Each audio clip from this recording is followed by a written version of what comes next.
Snow in Australia is beautiful and rich in nature.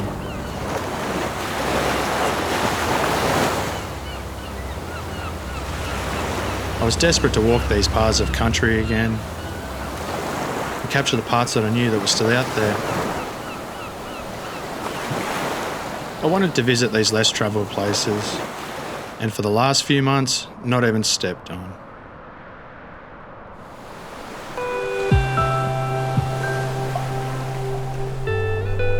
Travelling along Australia's southern coastline showed me the breathtaking landscape that I'd taken for granted. My eyes were open to the vastness of this country as I felt myself starting to heal.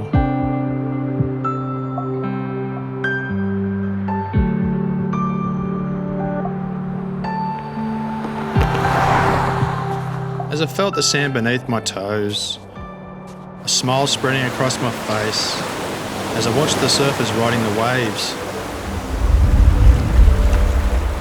It was like a new world being discovered for the first time.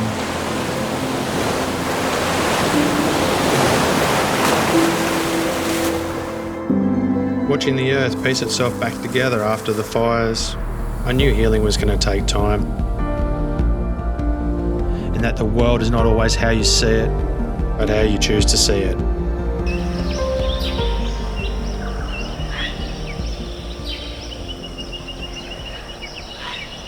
The smell and the sound of the forest connected me to the earth.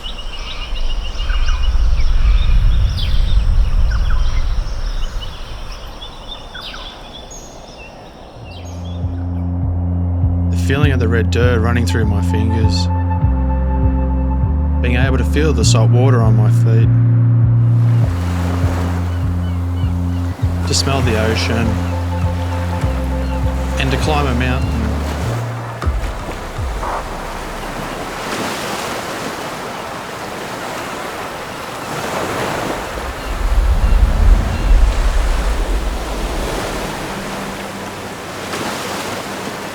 I wasn't the only one seeking to reconnect with Australia's soul.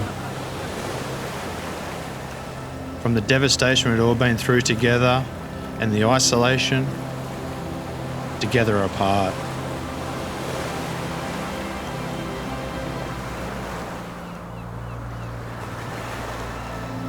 People say roll with the punches, but here in Australia, we roll with the waves. Some may hit harder than others, but all of them teach us that there's nothing more beautiful and more powerful than Mother Nature.